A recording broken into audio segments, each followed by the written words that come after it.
Hello there, and welcome back to another Villa Veracchino SWTOR stream, where we're going to talk about the most recent episode of The Bad Batch. Hey everybody, really enjoyed that episode of Bad Batch and looking forward to having a bit of a conversation about it actually. So we're standing here on Yavin about to do a run through the Yavin dailies, and we've got our Wookiee companions out appropriately. Yeah, so of course, as I hope you are all aware and have watched tonight's episode of The Bad Batch, the episode features Wookiees pretty heavily and the planet of Kashyyyk. So we don't actually go to Kashyyyk in this game. You do in the original Knights of the Old Republic video game, but there are several featured Wookiees in this game. So to mix things up a bit, Baylock the Smuggler is using his... what is it? Belda. Your Belda. And I have sort of a classic sort of Chewbacca-esque sort of smuggler companion in this game. And I have the Jakaro companion, who you meet in a later storyline. Every player can get Jakaro as a companion. And he has a sort of a broken protocol droid. He's got the head on his chest and the rest of the bits in a backpack on his back. Very reminiscent of Chewbacca in The Empire Strikes Back, carrying around the bits of C-3PO. So it's quite fun. The droid on the front sort of acts as a Wookiee translator. He's a separate player. He's in a separate NPC in his own right, so it's kind of like having two companions at once. It's quite a fun mix, that guy. Yeah.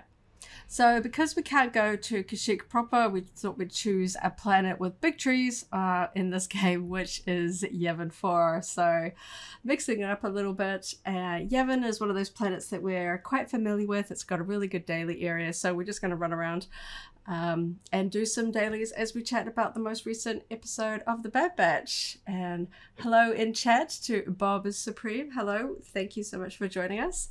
So Thanks for joining in. I'm just going to quickly run around and pick up the quests, and then we'll get started. I've already grabbed them, but I'll follow along just so we don't get separated.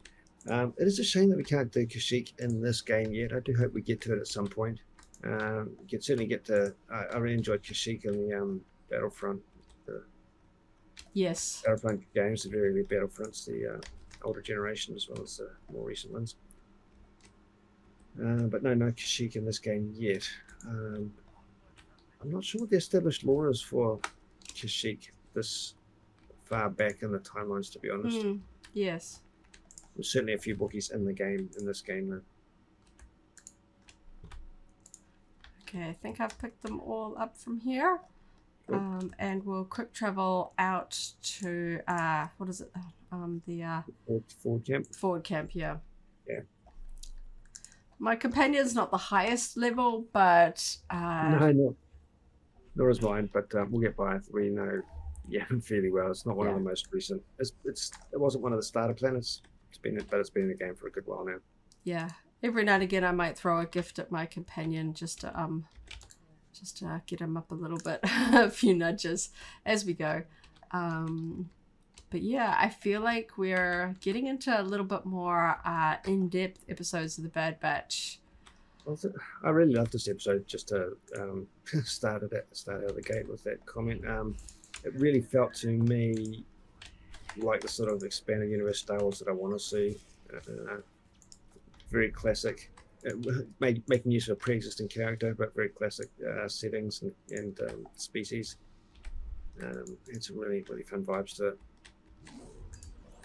And of course, very much connected to the Clone Wars by bringing in a Clone Wars character that I think everyone really loved, Gunji, when he first turned up as essentially a youngling, sort of young Padawan character. I hadn't remembered how many episodes he had actually appeared in. He sort of felt very familiar. Awesome, actually, yeah. But yeah, slightly more. When we looked it up, there was more episodes than I had remembered that he was in. So it's kind of fun. And of course, as much as we hope that all of the sort of the Padawan and youngling characters that we're introduced to and the Clone Wars make it, of course, we know that can't possibly be the case. It's fun to know that at least one of them survived. Well, yeah, it's fantastic that they make use of an existing character. I think we had him teased in the trailer. I've got some friends for them. Yep, yeah, I got them with my saber. It does bring up a really interesting scenario, the whole notion of the Jedi Force sensitives that survived. We know there are a few out there, but every time we sort of see another one and see where they go, it kind of gives us a little bit of a picture about what where the Jedi survivors might have gotten to in the galaxy in the post prequel era. Yeah, because we know that the Empire is pretty cruel to Wookiees in general, as well as just, you know, what they suffered at the hands of sort of, you know, in the Clone Wars, you know, with some fairly significant battles being taken place on Kashyyyk. You know, we see that pretty prominently in episode 3. So they've had a bit of a rough time. We know that by the time we get to Solo, seeing a Wookiee is a little bit more of a rarer occurrence, based on like Rio's sort of reaction to seeing him. I think we've done all the bonuses here. They've never seemed to appear in huge numbers throughout the galaxy in the expanded universe. Well, only time we sort of ever encountered them in really large numbers is on Kashyyyk. Because they're very attached to their home planet. And I don't think Wookiees especially have their own sort of hyperdrive capable starships. I don't really see. We see that they have. We're not really sort of introduced to sort of like big clusters of Wookiees like just flying out into space with their starships. They are, as you say, very attached to their home world, and they do travel, but not in like big, large groups. They've got anti-grav technology and stuff, but we've never seen. Not off the top of my head, not a lot of hyperspace capable tech. Yeah. Somebody in chat may correct me if I'm wrong on that, but that's certainly not in the main culture that we see in the movies and animated shows, which you know is the main. They're not a nomadic species.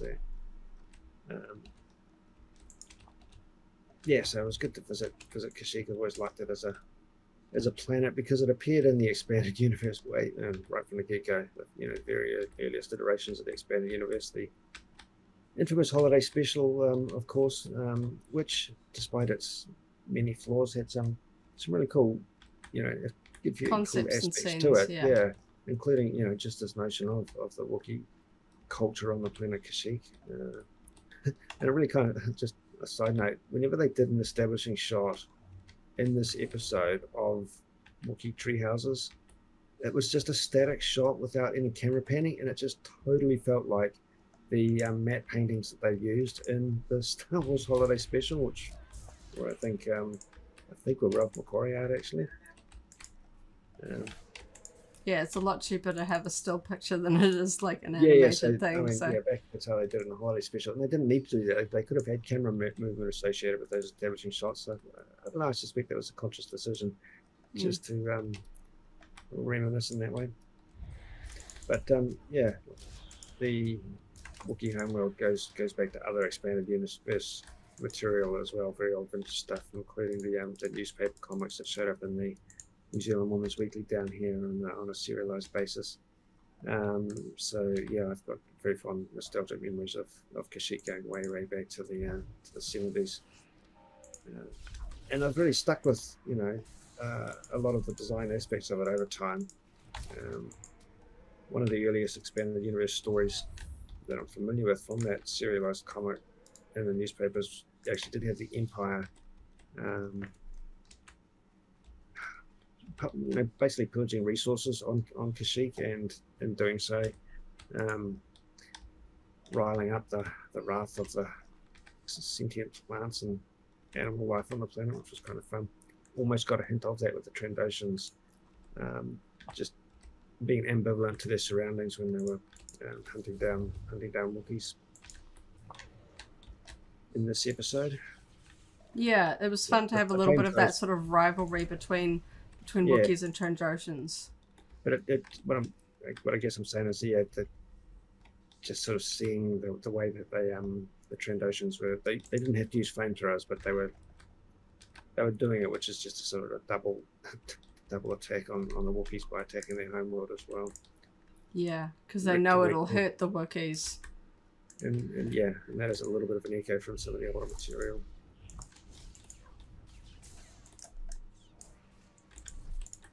I always like seeing war machines like the tanks sort of repurposed by mercenaries. Yeah. Yeah, when they said Empire tanks, my brain was thinking like maybe like the Clone Wars era, you know, like the big clone turbo tanks that we kind of saw in the episode 3 sort of montage of the Clone Wars. And then I'm like, oh, they mean like AATs. Yeah, which in my brain is like, my brain doesn't sort of like immediately associate them with the Empire, but yeah, anything that the clones, basically all the the battle droid assets would have reverted to sort of, you know, the Empire's control. You know, and obviously the Trandoshans, and because we see like the Empire symbol on the side of them, which is kind of like an interesting touch. But the Bad Batch is aware that they are Empire tanks. They don't necessarily call them by their sort of their you know, their sort of technical name. Which is, David's just joined us in chat. Hey, David. We're surviving on the whole. Although my feet are literally wet as we speak. We haven't fully dried up the carpet in the entire house. We did have some flooding. Yeah. But yeah, we needed the mental break from flood cleanup and just, constantly drying everything out. And we just like, we need some good Star Wars to distract us and lift our spirits. And this episode was a really good one for that. It wasn't brutal. You know, every time they bring back a sort of a character that we like, I'm always worried that, you know, that we're going to see like their demise. But I thought it was a really good ending for this episode.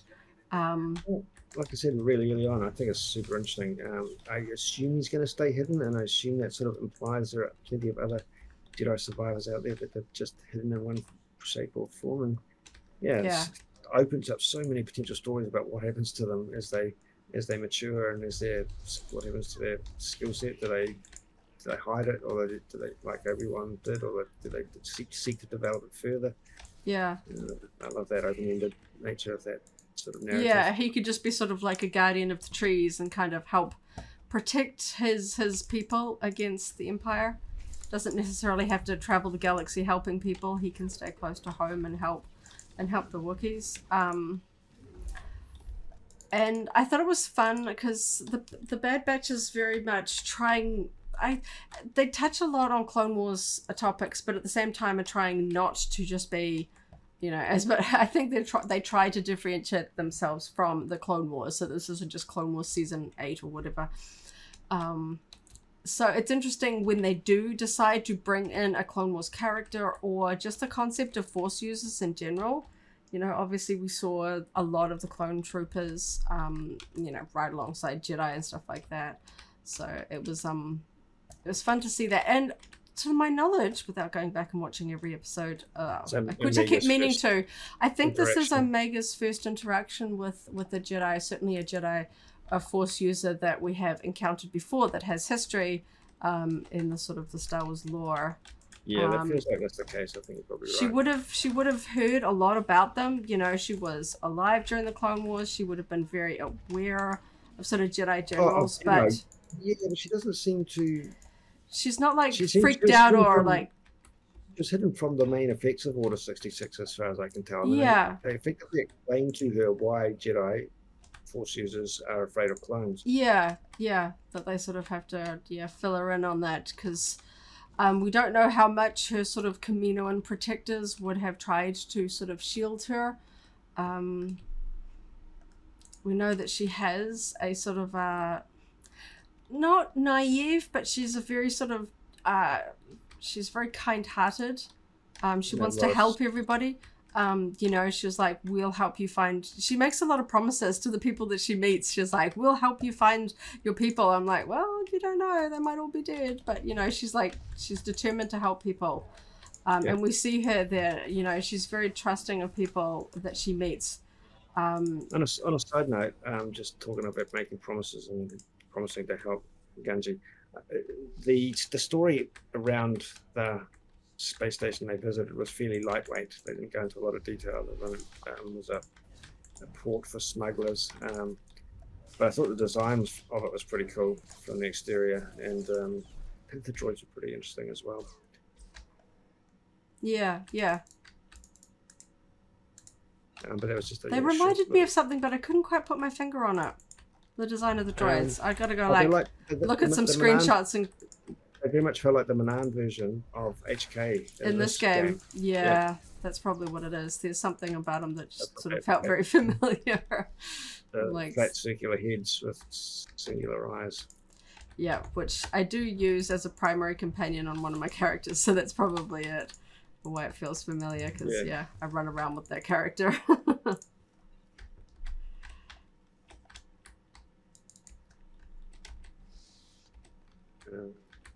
Where'd you go? Oh, there. We can do this one down here while it's a little quiet. Is that the? Oh yeah, wasn't sure if we had any bonuses to do on this one. No. Kill any droids. Okay.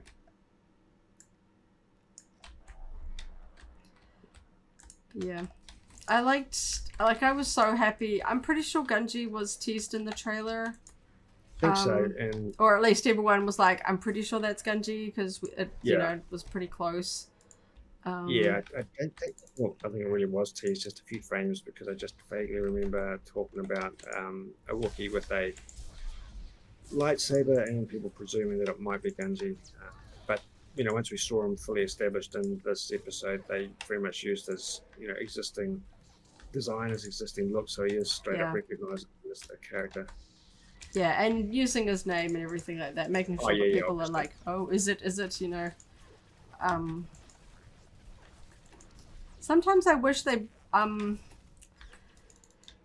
they put like labels on the screen when they go to different planets, just to like make it easy for the fans to like. You know, like they did in Rogue One, so they're like, okay, we know it's this place. You know, I like those little bits of information just to sort of, you know, fill in some gaps and help along. But yeah, sometimes I mean, they do books and stuff like that, and there'll be some sort of online information that'll help. But yeah, sometimes when they introduce like that sort of droid sort of space platform, is it something we're familiar with? Do we know what that is, or is it just new and invented for the sake of the episode? Just those little things. I thought it was cool. It once again showed us how quick Omega is to help. She saw somebody being hurt by the droids and she wanted to step in. She didn't even really know who Gunji was, but she immediately wants to help when she sees people being sort of hurt or mistreated. Yeah, and we have seen it, but I think the consistency does, I don't know, I think it's going to have an influence over time on the Bad Batch. Not that they not trying to help people or anything, but I think she will have an influence on them as well as them looking after her. I've got some boxes down here. Oh, yeah. And of course I love the spiders. And love the spiders. Well, you know, like spiders that don't want to eat me. That's a different thing. And the creatures that the Wookiees were riding. Yeah. Which I don't know if they are drawn from. Like, I like it when the animated shows draw heavy inspiration from Macquarie art, that sort of stuff, you know, old school. Sort of sometimes even just concept art that wasn't used for the prequels and things like that. So I don't know if there is existing concept art or just something new. They very much remind me of something I have seen before. I can't exactly place it, but it wasn't a mount. It was a smaller creature, a rodent-like sized creature, but that type of ear. Yeah, yeah. Sort of large and wide. Yeah. Not quite like that, not Gundaks or anything like what we see in this game, but I have seen it. So yeah, fun seeing other Wookiees, and yeah, not a lot of the ones that she found didn't have a lot of, like, it wasn't a large group warriors and things like that. And I thought it was fun introducing the concept of sort of like an elder. Yeah, it was fun, but it was also a bit sad seeing decimated hippie villages. Yeah. It kind of implied that whatever Gunji's original village was is gone, so he's now an adopted one. Yeah. But then most Jedi would not have a strong concept of home, because they're generally infants when they are taken. Yeah, they kind of said he didn't remember it well. Yeah. But they also presumably can't find it any longer because it's. I love the it feels a little Avatar inspired, but we know that the concept of Star Wars is the Force has a lot of kind of other cultural sort of significance and in terms of like Mother Nature and things like that, and having sort of like a life force. I did like the moment of Gunji and Omega kind of communing with the trees at the end. Yeah. I thought that was really quite neat. But I get the feeling that is going to spark all of the speculation and conspiracy people wondering whether it is possible that Omega has some Force tendency. There is an aspect to her personality that feels very Jedi. Oh, nuts. I got knocked back into this dude. You got knocked out, did you? Okay. Yeah, I got all the way up next to this dude. Okay, well, I'll finish this guy. Yeah. Yeah, well, because where is it? There's something. There's a quote that I keep seeing around online, and it's something like, I can't remember where it's from because my mind's having a blank because I'm fighting a general. Something like, you can always, the Jedi can't hide who they are. They leave a wake of kindness and doing good. Is that what it is from? Yeah, okay. From the cantina scenes in Kenobi. That's right. Yes. Yeah. Okay. I think we're going to go around to down to do some things down. Yeah, I couldn't remember. And there's an element to that I see echoed in Omega. She can't help but she can't help herself. She wants to help people, which is a very specific Jedi trait. Not saying that you can't be, that only kind-hearted people are Jedi, or that you picked up some people. Well, yeah, because we can do. We've done the bonus, so we can do the binoculars. In the middle of this. No, the artifact in this circle. Yep. And sorry, I was running for the binoculars. Yes. Yeah. No. Yeah, and I know that it would be like opening up a can of worms if there was the concept of a Force-sensitive clone, and whether that would make people annoyed if they had sort of, brought in a Force-sensitive into, some people like the clones because they're completely separate from the stories of the Jedi and things like that. Yeah, I don't mind either way. There were certainly some moments in this that I can feel the YouTube rumor mill, and they're like, oh, does this mean this? Does this mean that Omega is this? I can see the thumbnails in my and already. That was scanning. Okay. Yeah, I'm not sure where that's gonna go. I mean, just talking about communing with the trees, they've always had in I don't know if it's just lore. They've always had this sort of notion of sentience. Amongst the plant life as well, so, and whether or not it's just a cultural thing or an actual physical thing. At the very least, I think it speaks to the fact that she's lived a very sheltered life. She is very keen to explore the world and get to know different cultures, different people. She's very open to new experiences. This is a planet she's never been on before, meeting people that are not well known to her, and she's already sort of partaking in their culture, respecting their customs. Despite her naivety, she does seem to like exploring and learning, which is obviously very different to the rest of her brothers that have sort of been bred for war, and certainly night and day to Boba Fett. Who's been sort of brought up, and I guess that's sort of showing that despite being genetically the same, her childhood, for a bit of want of a better word, or so her upbringing has crafted her and molded her into a very different person than that of her brothers. Correct me if I'm wrong. I don't think we actually know yet why she's different, do we? No, specifically. We know that the Kamina ones around her were essentially like super protective. Yeah, but we don't know.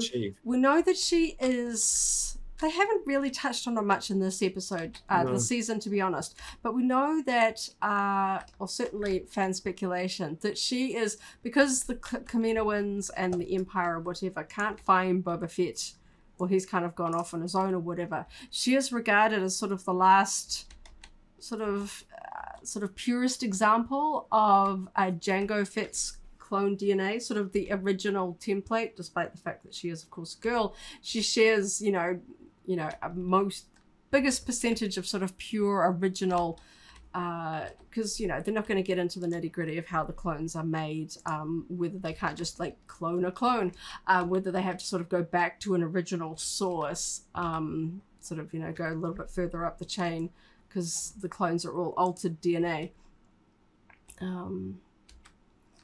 So we don't know whether there is, sort of like, and I don't know whether, because it just feels like it might overlap a little bit with the Mandalorian, that the Empire wants Grogu's DNA and we don't know that if anybody would be particularly interested in Omega for her DNA, or just for the fact that the clone troopers are running around basically undermining the Empire's efforts everywhere they go, and they just want to sort of eliminate it or capture it or something to that extent. We don't know if they're wanting her specifically for those reasons. We don't know if that's where the plot line will go, because the Bad Batch are very protective of her, but at this point it just sort of feels a little bit, because she's young, and we know that I don't think she's specifically got a bounty on her head in the same way that well, she did in the first season, and I don't know where they've gone with that. It seems to have kind of not been touched on in this one, and I don't know whether they're just kind of deciding to go a different route and not particularly pick up on that, or we just simply haven't gotten to these episodes yet, because we haven't had a lot of direct interaction with the Empire in these episodes so far. Yeah, well, that's the thing. They could totally, as well as the Bad Batch's current relationship with the Empire, they could go back and fully re-explore Omega's, unpack her backstory just a little bit more. Yeah. So we've got to go through that a little bit. Yeah, we need some stone rays as well. Yep. I'm going to take out another crutcher. Yeah, I would love to see them touch on sort of the bounty on Omega, because we had those episodes with Fennec. Yep. In the first season, which was really fun, and sort of pulling in bounty hunters in that, because we know that the Empire often resorted to our bounty hunters, as we see in The Empire Strikes Back. So, okay, got that. We'll do some more of these. But yeah, I feel like we're getting into some, I don't know, because it felt more strongly connected to the Clone Wars, it feels like we're kind of moving more into sort of meaty storytelling territory. We're going to get closer and closer to what the main thread of the second season will be. We're not. I mean, I enjoy just the one-offs, the little adventures and things like that, like the racing one and stuff like that. I know that there are touches in these that all link together when we look back, that we don't necessarily see. Connect the dots at the end. Yeah.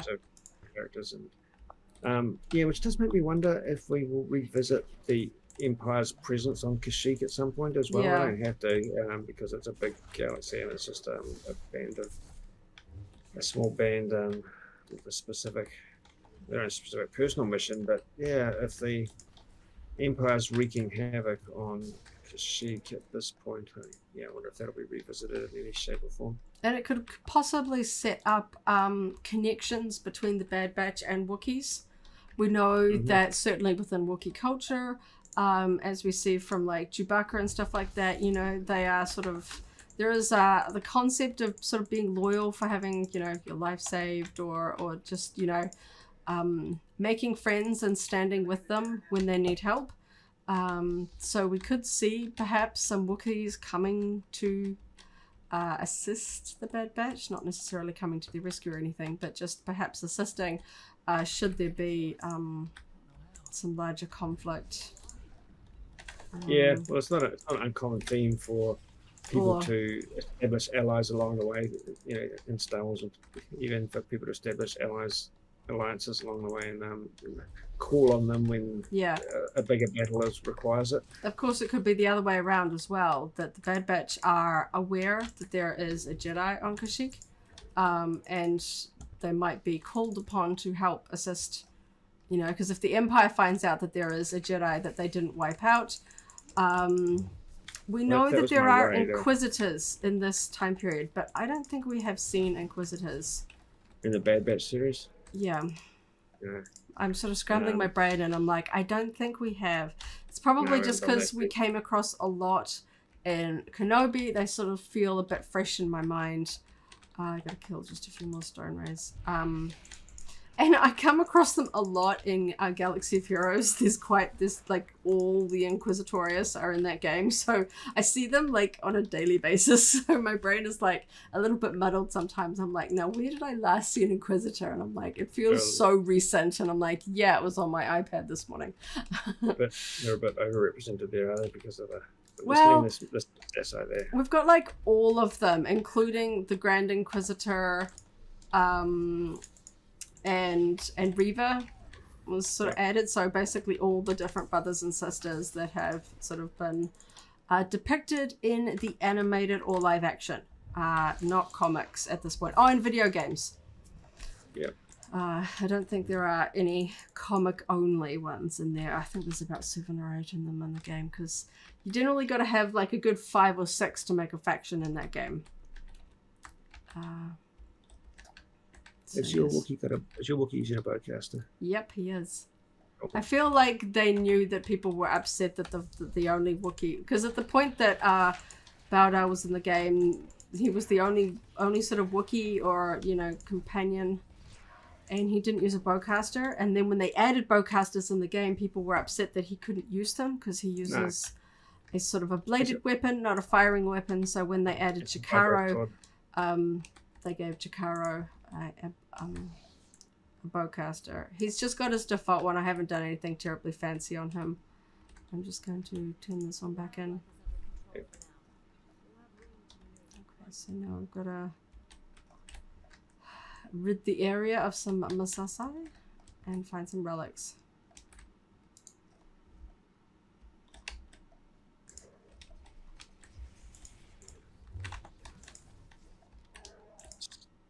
Still love these guys as a species. Yeah. I've got a few of them set up in around a few strongholds just as bodyguards and bouncers. I have got to say that I am surprised that we have not had as much episodes. Like, I kind of expected there wouldn't be just constant crossover between Bad Batch and Crosshair / Empire, but the fact that we haven't had very many sort of scenes from the Empire's perspective with Rampart and that, we know that he's up to something. It makes me wonder, like, like the fact that he killed a clone to keep the fact that the Bad Batch is not deceased. I gotta wonder if he wants them alive for some reason, or he's just covering up a mistake. Like, that higher ups are basically like, execute them, and he's like, no, hang on, I got a plan here. Let's just keep that on the down low, and I kind of eager to see where that goes, like what his plan is. Is there something, bigger than just covering up his tracks? I don't want to see that. Same as in The Mandalorian, the whole, why does the Empire want Baby Yoda and all that kind of stuff, but... Yeah, that's dragging out, isn't it? A little bit, yeah. not a bad way. It's a good mystery, though, so I know that they're going to dangle that for a while. So I hope we get perhaps a little bit more of a faster resolution in the Bad Batch. Or at least some teasers just along the way. Because I'm still quite invested in Crosshair's story. I wanna see a little bit more of Crosshair. I want to know, what's going on. I know they can't just keep coming up with abstract ways for him to cross paths and then both sides come out alive. You know, it just becomes a bit nonsensical if they keep, you know, very skilled people keep meeting and then how just escaping each other, you know, like all the ways that between like the major characters and the major villains in episode 3, and then when you make the Clone Wars, you can't have like Anakin and Dooku having constant fights all the time because you know they both have to survive to episode 3. So it just becomes, there's only so much you can realistically show crossovers before it starts getting a bit weird. Does make me wonder just a little bit if we might not have, you know, more than just a single big story arc developing, because there's a lot of seeds being planted, a lot of potential arcs. And I know that we try to steer clear of just a lot of speculation in our live streams because, you know, we can spend hours just going, ooh, they could do this or they could do that, you know. But sometimes they do, you know, there's just a lot of threads that could pull in all sorts of directions. And sometimes it's fun. Don't want to dwell on it too much, but it'll be like, you know, like just the basic, like, is Crosshair destined for a showdown and there will be one victor, or will this be sort of Omega's character arc of redeeming her lost brother? You know, bring him back into the fold. It's pretty rare that they, you know, in these scenarios where someone is led astray, it's pretty rare, you know, goes dark side, that they are just straight up killed in Star Wars sort of history. It's kind of an unusual move for them to do that. Yeah. And if someone isn't around in later timelines, you kind of, well, they either go into hiding or they have gone, you know, found their way back on to the path of the good side.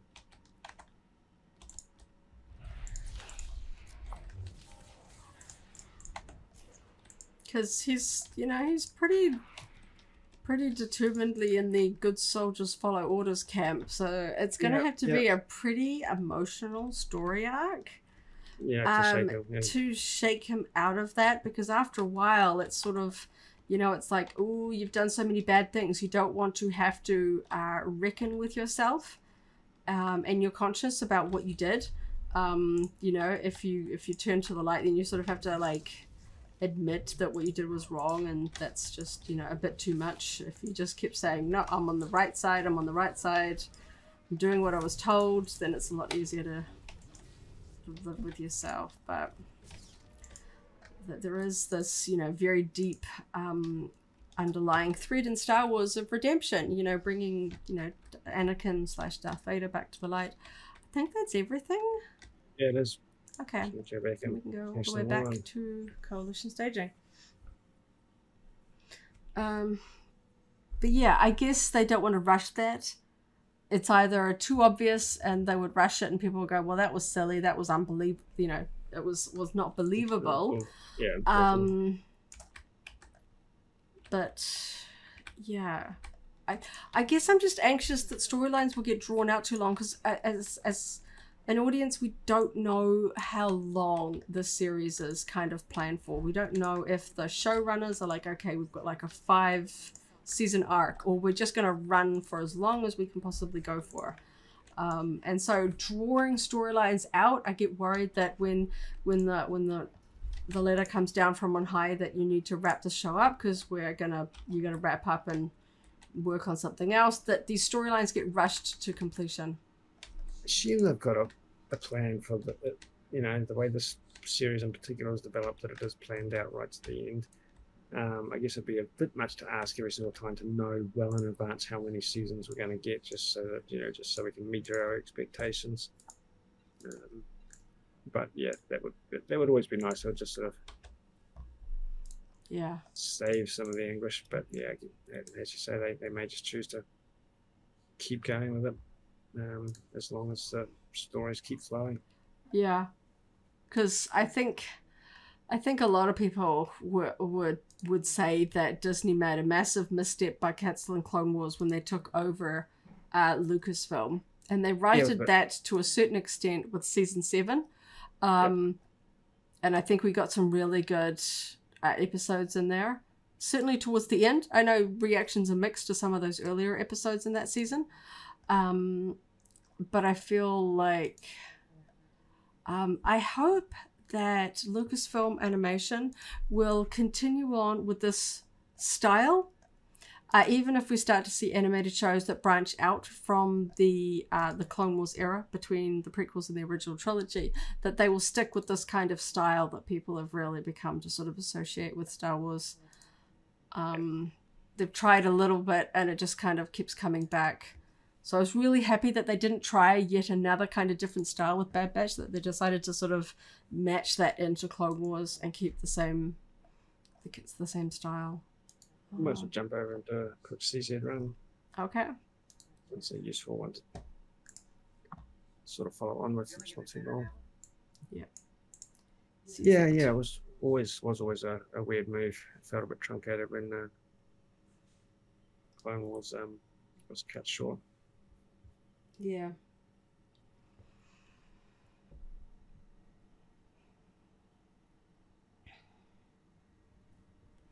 But yeah, no, this is definitely doing a good job. Bad Batch is definitely doing a good job of filling that gap. Yeah. Both in terms of literal chronology, but also just in terms of, satisfying content. There were a lot of episodes in the Clone Wars that were very Clone Trooper centric from the Clone Troopers' perspective, dealing with uniquely Clone Trooper issues. The fact that they're sort of, created for war and to die and that sort of stuff, to be literal cannon fodder in a lot of instances and just complexities of war. So we're seeing that a little bit, but from a slightly more sort of, I don't know, slightly more, in some ways it's more complex and in some ways it's simpler because they're sort of individuals. They don't see themselves as just sort of stock standard sort of army batch clones, and they aren't. But at the same time, they still have that. They were created for a purpose, and that purpose no longer exists. But they have a more unique personality and purpose because they have rebelled against the Empire. So it's just a setup that I really like. It's just so sort of so many different threads to pull on. Completely separate to just a big overarching story. Yeah, and as cliche as some of the characterizations of the Bad Batch variants are, they have grown on me a lot, the individual characters. On that note, it was interesting that we didn't get a lot from Bad Batch. Almost, they were there as backup. They're almost secondary characters in this episode. It's amazing, even though they were present. It was very much Omega and Gunji. Yeah. Bad Batch were supporting characters on the whole. Yeah, I wasn't sure how much they would sort of, lean on the Wookiees. Because I thought there might be sort of like a longer sort of dwelling on the tension between clone troopers and Wookiees. And they just kind of like got that over and done with very quickly. So yeah, it wasn't like a source of, anxiety for the Bad Batch. They're kind of like, we saw sort of Hunter show his face and they're like, we're not like the clones, we're different. And certainly, helping a Wookiee and being able to, with, was it Tech's help, being able to translate so they can communicate well. Well, plenty of Wookiees would have seen the effects of Order 66, but I don't know that the Clone Troopers did a lot directly to the Wookiees in the immediate Order 66 era. Seems like the Empire is... Yeah, but to what extent? Because we saw the Empire that is marching through the jungle with the Trandoshans are wearing clone trooper armor. But this is a little bit down the line. Yeah, yeah. We don't know. But yeah, I guess don't know how immediate the sort of the Empire's sort of oppression of the Wookiees began after Order 66. No, that's what I mean. I think there's the missing part of the story in some ways. It's always fun just seeing a classic Star Wars planet again as well.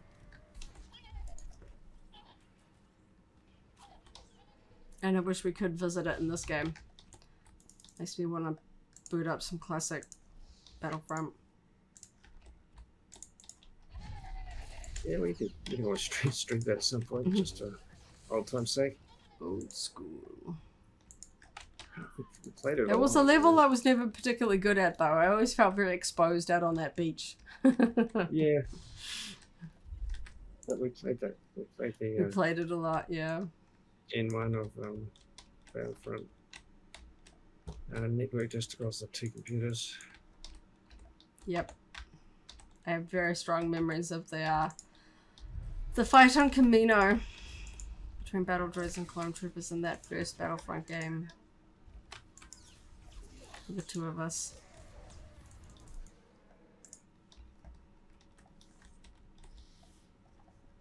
Okay, yeah, talking about it really makes me want to go back and revisit it, so.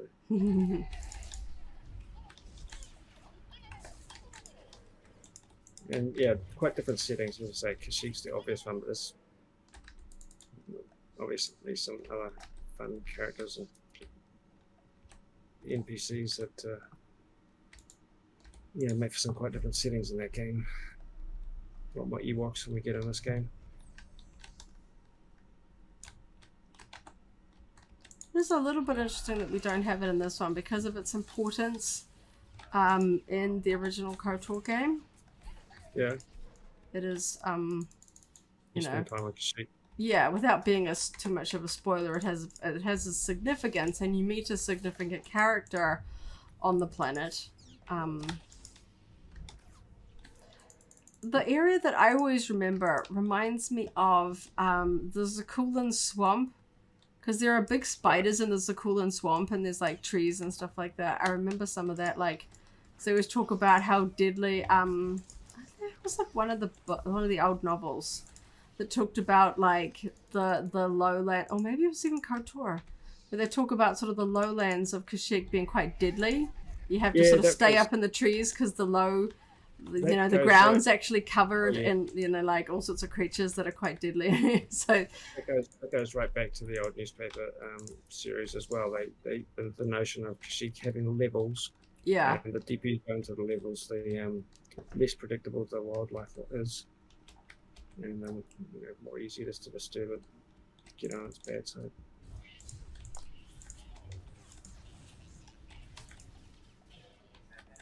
Which is an aspect that's been a little bit redacted in modern interpretations, because certainly we've got big trees, but not the sort of coruscant levels. Yeah. Of forest that is implied, and it's kind of possibly because it's a little bit hard to depict and a little bit hard to explain in terms of law. They can have, unless it's just terrain, mountainous terrain, that gives you the levels and depths.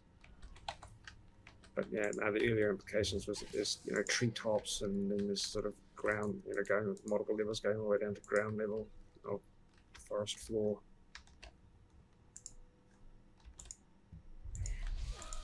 Not sure if that's the same implication in KOTOR, but that's the material that I've been familiar with.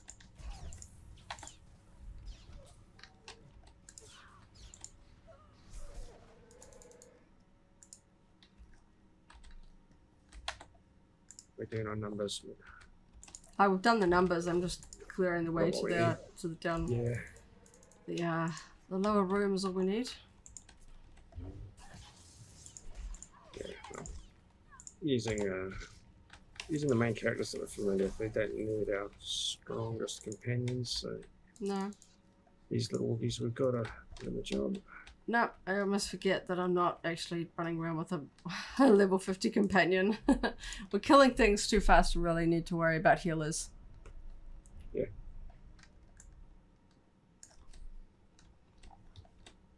It was exciting loading up Disney Plus and seeing a Wookiee in the thumbnail though. I was like, oh, this is going to be a good one.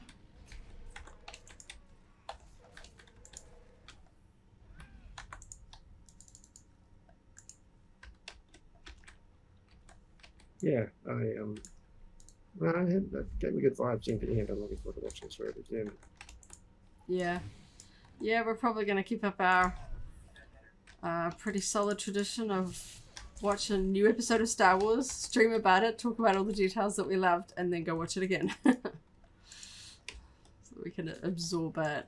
And sometimes putting on subtitles helps to catch just kind of...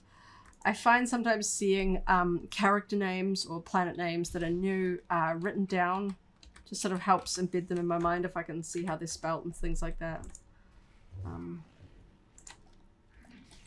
No specific kind of guest stars in the voice acting on this, because that's another thing that's always like useful, is to like check out if there's like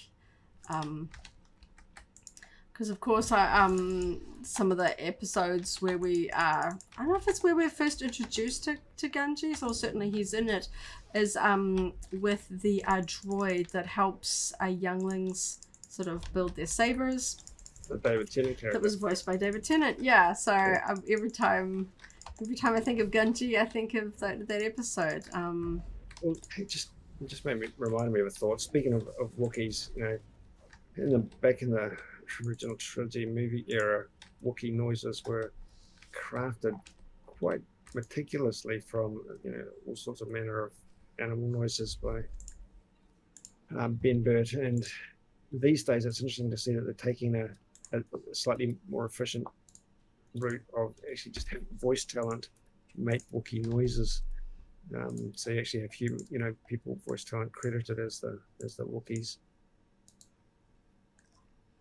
Yeah, it's kind of, yeah, I guess the product of, I don't know, just pop culture. You know, there's, you know, everyone's heard of, you know, someone doing like a Wookiee noise or a Chewbacca roar competition or whatever, you know, to try and sort of get that kind of the unique sort of growl warble that Chewbacca does, and I guess a professional voice actor is going to be one amongst the best at them, having such a tight voice control, being able to mimic sounds and things like that. So Jonathan Lithgow has done quite a few different sort of secondary and tertiary voices in the Bad Batch and presumably Clone Wars. Did Gunji in this one, and Shelby Young, who again's done a lot of other voices. Was she the one that played Princess Leia back in the Clone Wars? I'd have to look that up. I don't recall off the top of my head. She did the Wookiee Elder, so we actually had two different voice talent doing the main Wookiees in this episode. Yeah. And it was fun. It was so nostalgic seeing that kind of the episode 3 era Wookiee armor. Yeah. Because, you know, thinking back to the likes of Knights of the Old Republic video game, where we're on Kashyyyk, it was, well, years before, well, not years, well, the year before, we kind of got the episode 3 concept, where this sort of natural sculpted armor. There was a lot of sort of scroll work in Wookiee armor that reminds me a lot of Maori carvings. So I think it always feels very sort of familiar to New Zealanders, which is kind of fun. And I liked seeing elements of that in this episode. I'd have to compare pictures. I don't remember if Gunji had much in the way of armor or sort of harnesses when we've seen him before. No. Because some time has passed. I don't know if they decided to kind of update his look by giving him sort of like a shoulder pauldron in this episode. Make it look like he's sort of fashion stuff. He's a little bit older, only by a few years, I guess, at this point. Because they kept referring to them as sort of children, and that their childhood is gone because they're sort of growing up in the era of war. Even though this is technically no longer the Clone Wars, the galaxy is still, you know, the pockets of resistance means that the likes of Jedi and clone trooper children are always, they're never going to be able to have a relaxed childhood, which I thought was very sort of telling for Omega's storyline, that the clones are still very aware that she's a child and she's being thrust into their world. That they can't sort of give her the childhood, perhaps the upbringing that she deserves. Yeah. Doesn't seem to bother her too much.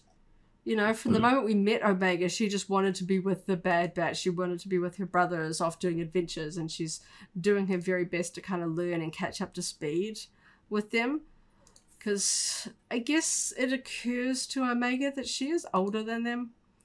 Yeah. But because they're kind of, you know, developmentally further along than her, they are, you know, it's going to be irritating when you know that you're older than somebody, but they treat you like a young person that can't do much. So you can sort of see that frustration. She wants to be taken seriously.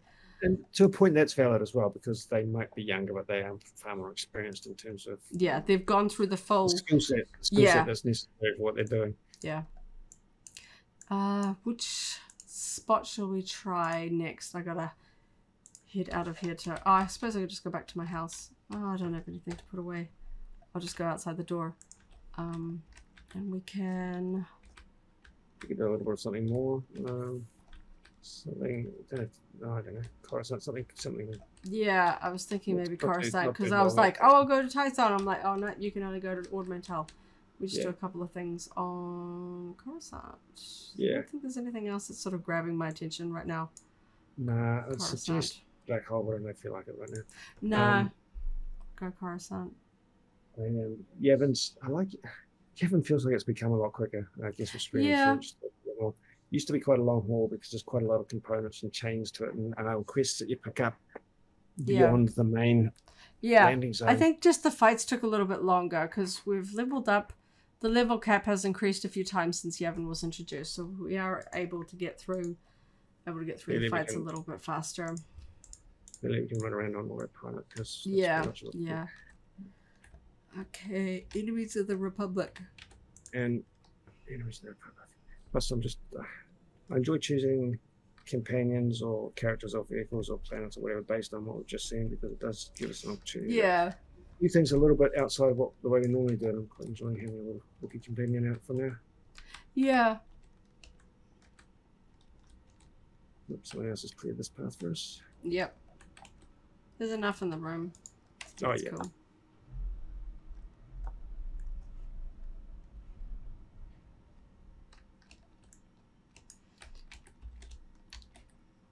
Tell you what, the next time there's the swoop racing event, I am doing it a lot. I missed it last time. I just was doing my own thing and completely glossed over the fact that it was there. I was like, dread it. Inside? Yes. Okay. Just before I start. But I got a pretty good amount done during the Life Day event, which was cool. I threw all the snowballs.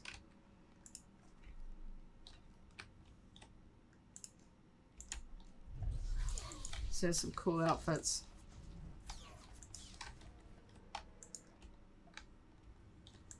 That episode gave us no clues as to what we're going to see next week. That's been the case. Most of the season, there's not a lot of continuity. Have we, apart from the starting episode, have we had any episode that has actually had sort of a storyline that's continued on to the next episode? No, just the first two that were back to back. They were literally connected. There's two episodes in mid-season that are that are going to be released on the same day, so presumably they'll be literally a double episode closely tied together. And the finale is going to be a double episode. Because we're in February now. What's the date for Mandalorian? March, start of March. Start of March, so we're coming in close.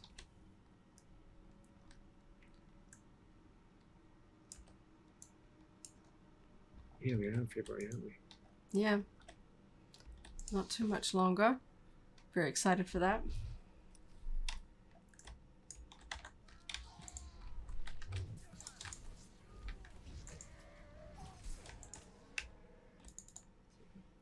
Getting a lot of Wookiee roars.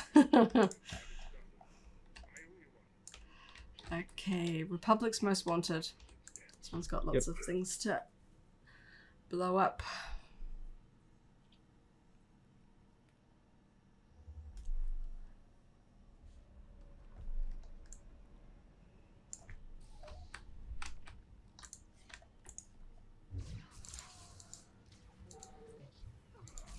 come on. There we go.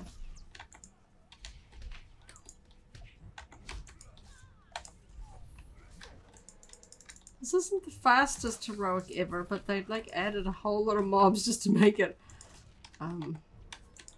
There must have been a way to dodge too many people. Yeah. I never looked into it or took that path. I never. No, did it the way that it was kind of intended. The direct route, yeah. Because it wasn't hard to do. Hang on, I'm just going to run up to this door and spawn the others. Sometimes it almost feels slower to dodge people than it does just to go through them. Yeah.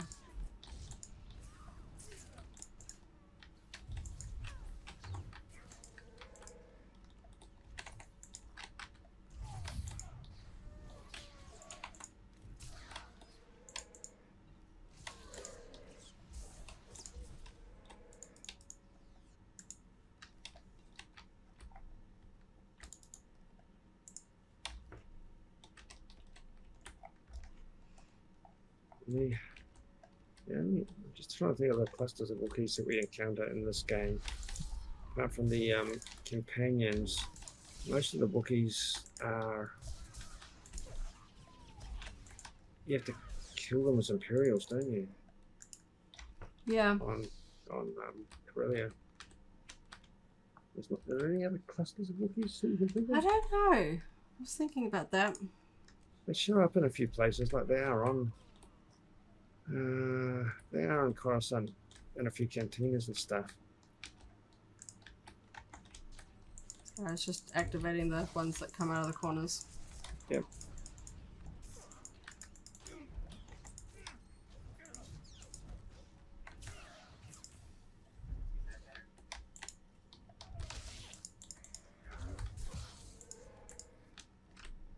Here we go. All the colours.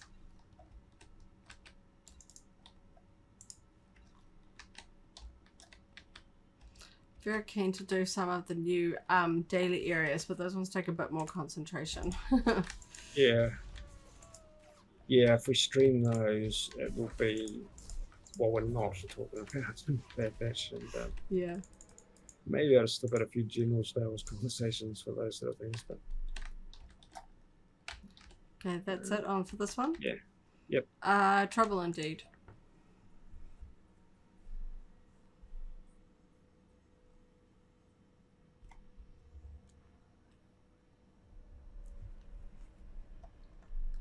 I thought it was interesting. I feel like the Bad Batch, because there is, I mean, almost like a sort of a more childlike character in Omega. We haven't got quite some of the sort of brutal deaths that I was kind of expecting, like in this episode where the spider creatures sort of corner the Trandoshan leader. I was kind of expecting them to get maybe a little bit gory, like not like horror movie gory, but like to be a bit obvious, like this dude's gonna get like killed and eaten or something. But just kind of like cocooning him in spider silk and hoisting him up to the trees. While we see that he's still alive, it was kind of an implied end. It wasn't depicted on screen, which I think is interesting. I don't know if they're doing that because they're doing the sort of the Clone Wars thing of sort of, starting out and getting a little bit more severe as we go along, or just because that there is this is the Disney era. They don't want things quite as in your face as the Clone Wars was at times. I also get the strong feeling, because Gunsy's a child effectively as well, that's how they refer to him. I don't want kids killing. Yeah, I was thinking about that when he was sort of jumping over it. I'm like, I was like, is he just going to slice a Trandoshan in half? He does own a lightsaber, and I was like, would they actually do that, They had no qualms about taking out the droids early on, but Omega hasn't killed anything with a crossbow. Not that she's slowed them down and such like that, and hit with vehicles, but I don't think she's square on taking somebody out with that crossbow. Yeah. Which is possibly a bit of a Disney directive,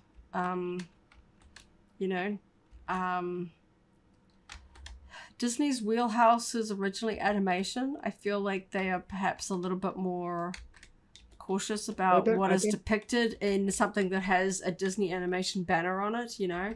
This is Lucasfilm, but it is still, you know. Well, Trent Ocean certainly got shot down by the Bad Batch, so it's not so much that they're avoiding all violence, it's just being a little bit selective about who's perpetrating it. Yeah. Yeah. Keeping it very much, sort of compartmentalized a little bit, so it doesn't seem so sort of brutal. Exactly. They've got a specific direction they're wanting to take Omega, and it's not. It's not ruthless. Yeah. She's kind-hearted, and I think that would very much fly in the face.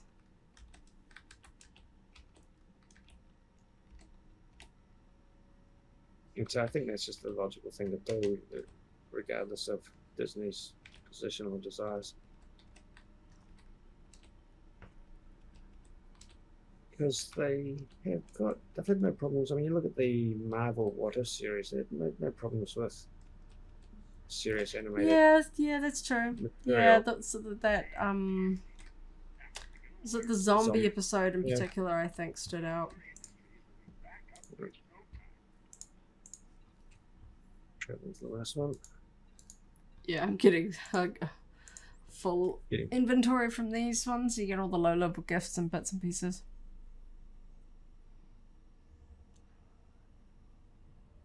Yeah, and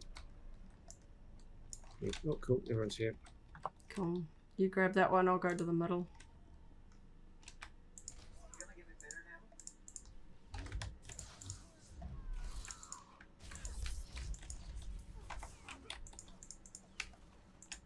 I thought it did a pretty good job of explaining who the character was without having watched the Clone Wars. If you didn't know who Gunji was, it didn't. They're not like, oh, it's Gunji, good to see you, or like, you know, like there wasn't any kind of. It was well done in the fact that, you know, people that knew the character, it's cool. If you didn't, it didn't mess the story up. If you didn't know who he was. No. It wasn't mission critical. I mean, you did understand that there was a young Jedi separated from its own world. Yeah. What do you have 15? Yep, one's in the corner.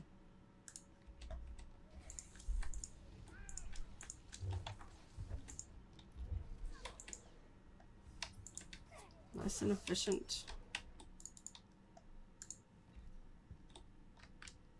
There we go.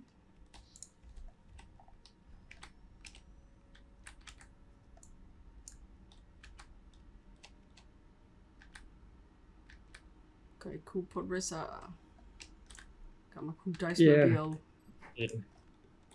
Right down there. Yes, I do. I think it works better on a smaller body type in this game. Yeah. A few things that I just looked a little bit squished into with my characters compared with your characters.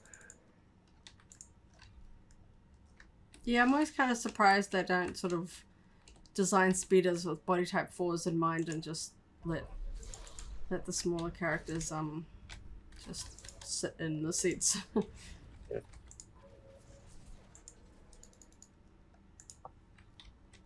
I assume that's my Chikara I keep hearing all the time.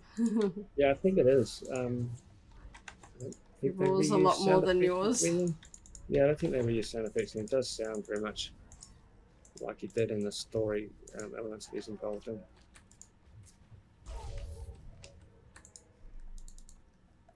I don't know why, my guy seems quite quiet. I'm not sure why. Say something.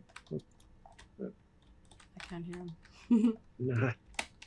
But it's fun seeing the way that the Chikara kind of has the sort of the Chewbacca sort of fringe that he gets, and then Baudar's kind of got like the tidy Chewbacca where he's all like combed back. I've got episode. I've got F4. Yeah. Chewbacca. And you've got the Jedi styling.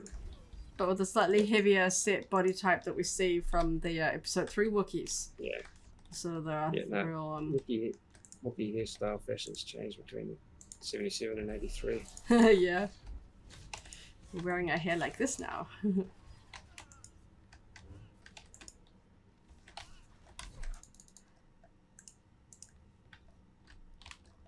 That reminded me I was going to put my Life Day robes on, then I completely forgot. Put them on now. Yeah, put them on now. We'll, possibly wrap it up at that point, but you must put them on. Yeah. There we go. Yep. Got my Life Day red robes. Got my orb, which is floating in the middle of your chest. Yeah. Gotta pivot around. There we go. I give orb to Wookie. I've also got a little one on my hat. Which is cool. The hat was the new addition for this year's Life Day. That's quite fun. It's fun that the Life Day orb hovers out when you don't have your weapons out. If you get your weapons, it disappears. So it's like only if you're peaceful do you get a nice Life Day orb, which is kind of like a reverse of most tunings. They come out when you get your weapon out. This one is attached to the chest piece, which is deactivated when you get your lightsaber out. So I've got this cool Life Day orb. My guys' blasters have the repair droid tuning in them, so there's little floaty companions there. There's this one, and then I can do this. I can also get up my bigger Life Day orb. So I got 3. I can hold one hovering out, and then I got one in my hat. You juggle them? But it's fun. I give the Life Day orb to as many people as I can. But yes. Being cool smuggler. Very Han Solo swag. So I think I need to go to my house to put some stuff away. Yeah, because my inventory is full. Okay. Yeah. So probably a good point to sign out. Yeah. So we can go watch it again. Yeah. I think it was a really cool episode. I hope everyone else enjoyed it as much as we did. Didn't necessarily feel like it's building up to something big, but at the same time it does, and I don't know. Could be planting seeds, Yeah, couldn't quite put my finger on why it feels like that. I guess pulling in a Jedi always feels a bit more significant. Yes. Yes, not something just floating out there. Yeah. They know that that's kind of reserved for very specific things. I'm just putting some of these bits and pieces away.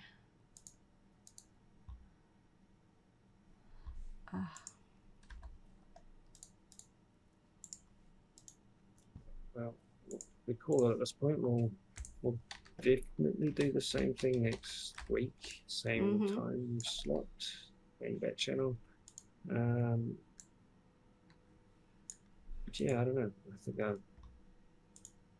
I think booting up some Battlefront might be on the cards at some point in the near future. I did won't get his. What's that? Oh, trying to see if I can get his to pull his He won't get his bowcaster out unless I make him attack something. He's just doing different things. He won't get his bowcaster out. That's fine. He's a very cool looking Wookiee. I really do need to get him geared up. But yeah. Thanks, David, for joining us in chat. He says, yes, it was fun. I wish you well with your cleanup. Thank you so much. Still got a bit to go. The rain this morning did hit us again. Hopefully that is the last of us for us Aucklanders. So we can start to get our lives back on track. Get back to some element of normalcy. But at least we've got a little bit of Star Wars to brighten our day.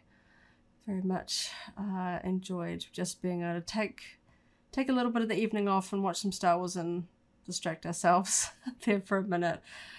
Star Wars is always our spot to just relax and have fun. What's that? Comfort food. Yeah. Definitely for these Star Wars fans. So thank you so much for everyone that joined us. I hope you enjoyed tonight's episode of the Bad Batch and enjoyed listening to us talk about our favorite bits and speculate for what's coming up in the next season. So we'll be doing this again next week after next week's episode of the Bad Batch. I hope you stick around, join us for that one as well. Check out some of our videos on the Villa Kino YouTube channel. Hoping to have a few up this week. We've been a little bit distracted, but hoping to have some new videos up there soon. So catch you in the next video. Thank you so much for joining us, and may the Force be with you. Take it easy. We'll see you next time. If you enjoyed this video, go ahead and give it a like, check out our other videos, and subscribe for alerts about new uploads. Thanks for watching, and may the Force be with you.